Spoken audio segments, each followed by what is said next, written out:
Whether your house sells in 1 day or in 3 months, the process is generally the same.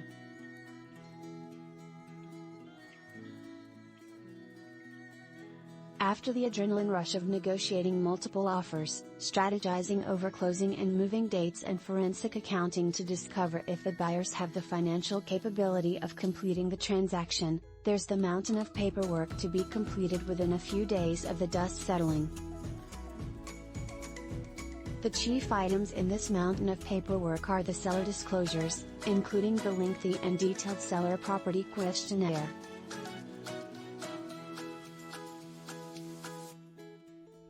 One of the categories on this form is entitled Neighborhood, which includes noise or nuisance from neighbors, traffic, parking, congestion, airplanes, trains, light rail, subways, trucks, freeways, buses, schools, parks, landfills, agricultural operations, businesses, odors, recreational facility.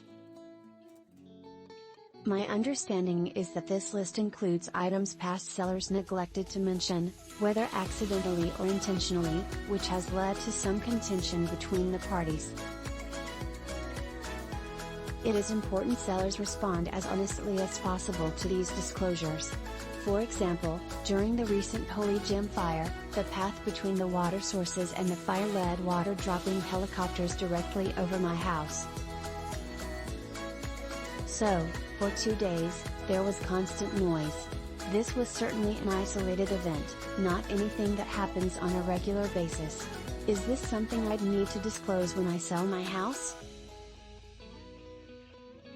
On the other hand, if your house is adjacent to a police or sheriff's station that launches helicopters on a daily basis, that most certainly would need to be disclosed.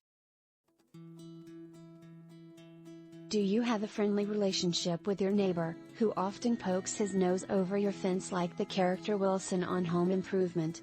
You might want to let the buyers know. Or do flocks of crows, numbering in the hundreds, if not thousands, flying over your house at dusk every day? That might be worth mentioning. What about the coyotes who occasionally howl? Or the frogs that chirp and creak at dusk in springtime? I'd recommend disclosing everything you can think of, using the rule of thumb that it is better to over-disclose than to have your buyers hear it from one of the neighbors after the deal is done.